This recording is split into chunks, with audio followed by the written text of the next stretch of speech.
Hello viewers, আসসালামু আলাইকুম। This is Robi from mister okay blogs. আজকে আমি আছি আমাদের ইসিবি চত্বরে। তো এখানে দেখাবো আজকে ছাত্ররা ট্রাফিক কন্ট্রোল করতেছে। দেখেন কত সুন্দরভাবে, দেখেন কোনো জ্যাম থাকবে না, সুন্দরভাবে কত সুন্দরভাবে। আগে এখানে প্রচুর পরিমাণে জ্যাম থাকতো, তো আজকে এখানে জ্যাম থাকার কোনো প্রশ্নই নাই। তো আমরা ছাত্ররা পারি না এমন কোনো কাজ নাই। আমরা ছাত্ররাই দেশ গঠনের মূল হাতিয়ার। তো এরা ছাত্ররাই, আমরা যে ছাত্র, আমরা প্রমাণ করে দিলাম যে না, আমরা ছাত্ররা দেশটাকে ভালোবাসি, এই দেশের অস্তিত্বকে ভালোবাসি, দেশের স্বাধীনতাকে ভালোবাসি, দেশের সার্বভৌমত্বকে ভালোবাসি, দেশের মানুষকে ভালোবাসি এবং একই সাথে এদেশের গণতন্ত্র প্রতিষ্ঠার জন্য ছাত্ররা যে পরিমাণ অক্লান্ত বিগত কয়েক মাসটি ধরে যে তারা কাজ করে গেছে এবং সফল হয়েছে, স্বাধীন হয়েছে বাংলাদেশ নামক আবার। তো ছাত্রদের এক কথা বলতে হয় যে ছাত্ররাই দেশ গঠনের হাতিয়ার। আজকে প্রত্যেকটা বাংলাদেশে প্রত্যেকটা প্রান্তে প্রান্তে দেখা যাচ্ছে যে কোনো পুলিশ বা কোনো ট্রাফিক সার্জন কেউ নাই, কিন্তু সেখানে তারা না থাকলে কী হবে? আমরা ছাত্ররা সে ঘাটতিটা পূরণ করতে সক্ষম হয়েছে। আমরা কত সুন্দর সুশৃঙ্খলভাবে আমরা এই ট্রাফিক রুলসগুলো এবং ট্রাফিক নিয়মের যে গাড়িগুলো চলাচল করা যায় সেগুলো আমরা কত সুন্দরভাবে ছাত্ররা করতেছি। একই সাথে এখানে দেখেন কত সুন্দরভাবে ফাঁকা জায়গা পড়ে আছে, কারণ এখানে ইসিবি চত্বর প্রায় জ্যামে আটকা পড়ে থাকে মানুষ। যান চলাচল যারা ছিল তারা নিজেদের খুশি মতো তারা গাড়িগুলো রাখতো, কিন্তু এখন বর্তমানে দেখা যাচ্ছে একটা নির্দিষ্ট পরিসরে নির্দিষ্ট নিয়ম অনুযায়ী, রুলস অনুযায়ী ছাত্ররা বেঁধে দিয়েছে যে এই অনুযায়ী চলতে হবে, এই রাস্তা যেতে হবে এই অনুযায়ী। তো কোনো জ্যাম থাকতেছে না, কারণ ছাত্ররা সঠিকভাবে ট্রাফিক রুলসের যে নিয়ম সেটা পালন করতেছে। একই সাথে আমাদের এখানে আমরা যে 6জন 7জন আমরা যে অক্লান্ত পরিশ্রম করে গেছি বিগত একটা মাস, সেখানে ওই যে নূর ভাই আছে, তো সেও এটা সুন্দরভাবে ডিস্ট্রিবিউট করতেছে। তো একই দেখেন কত সুন্দরভাবে আমার হাতে হ্যান্ড মাইক আছে, যাতে বোঝা যাচ্ছে না যে দেশের অরাজকতা, দেশে কোনো অশান্তি বিরাজমান আছে কি না এটা বোঝার কোনো উপায় নাই, কারণ দেশ এখন শান্তি, সুন্দর এবং সমৃদ্ধ, এবং অর্থাৎ দেশটা একটা সুষ্ঠু পরিচালনার আন্ডারেই চলতেছে। কারণ কারণ এখানে তো সাধারণত ট্রাফিক পুলিশ বা ট্রাফিক সার্জন থাকার কথা ছিল, কিন্তু এখানে সে ট্রাফিক পুলিশ বা ট্রাফিক সার্জন এখন নেই।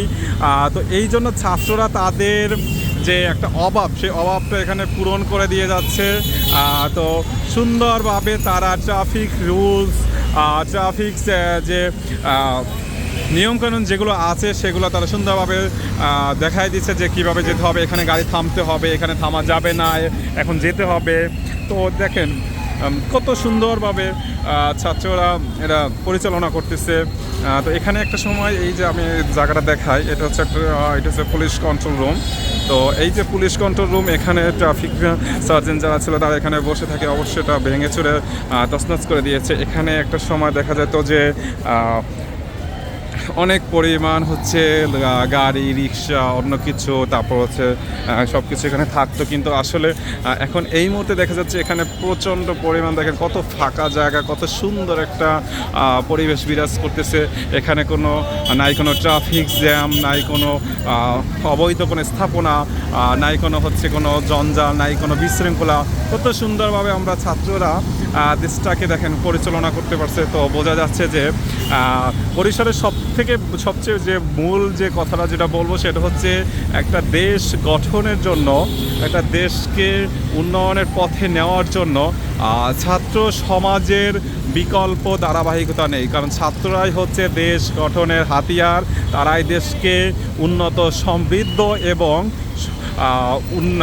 বহির্বিশ্বের কাছে একটা সুন্দর ভাবমূর্তি অর্জনের জন্য সর্বদা সচেষ্ট থাকে। যে সমাজের ছাত্ররা তার দেশকে ভালোবাসে না, যে সমাজের ছাত্ররা তার দেশের প্রতি কোনো ভালোবাসা, মায়া, মমতা, ত্যাগ, তিতিক্ষা কোনো কিছু রাখে না, সে দেশের কখনোই উন্নত হয় না, সেই দেশ কখনোই শান্তি শৃঙ্খলা হয় না, সেই দেশ হয় নানান ধরনের অরাজকতা সৃষ্টি হয়। কিন্তু আমাদের বাংলাদেশের যে ছাত্র সমাজ এরা দেখিয়ে দিয়েছে যে না, দীর্ঘ 17 বছর স্বৈরাচার অর্থাৎ স্বৈর শাসক যেটাকে বলা হয় তার অবসান ঘটিয়ে আজকে আমরা বাংলাদেশকে একটা গণতন্ত্রের দিকে ধাবিত করছি। বাংলাদেশে আবার আমরা সুষ্ঠু পর্যায়ে সুষ্ঠু নিরপেক্ষ একটা দেশ হিসাবে, অর্থাৎ একটা গণতান্ত্রিক দেশ হিসাবে প্রতিষ্ঠিত করছে।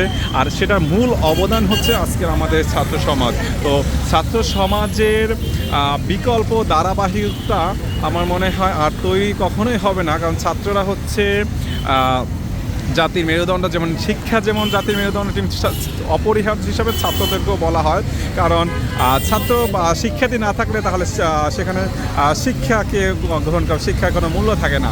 সো আজকে ভিডিওটা দীর্ঘায়ু হয়ে গেল অনেক, কারণ এখানে আসলে আমরা যারা কাজ ছাড়া এখানে দীর্ঘ একটা মাস পরিশ্রম করেছি। দেখেন আমাদের এখানে আমরা অবস্থান করছিলাম, এই যে এখানে আমাদের দেখেন সব কিছু আমাদের লেখা আছে, সব কিছু আমাদের স্মৃতি হিসাবে থাকবে একটা সময়। আর ভিডিওটা আর দীর্ঘ করবো না, কারণ হচ্ছে অনেক লম্বা হয়ে গেছে অলরেডি।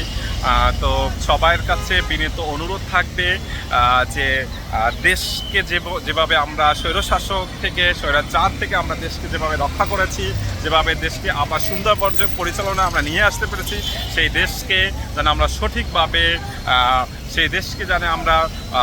সঠিকভাবে পরিচালনা করতে পারি, সেই দেশের মানুষকে সঠিকভাবে নিয়ম শৃঙ্খলা সব কিছু জানি মানতে পারি। অর্থাৎ একটা কথা আমরা সবসময় পড়েছি যে স্বাধীনতা অর্জনের চেয়ে স্বাধীনতা রক্ষা করা কঠিন।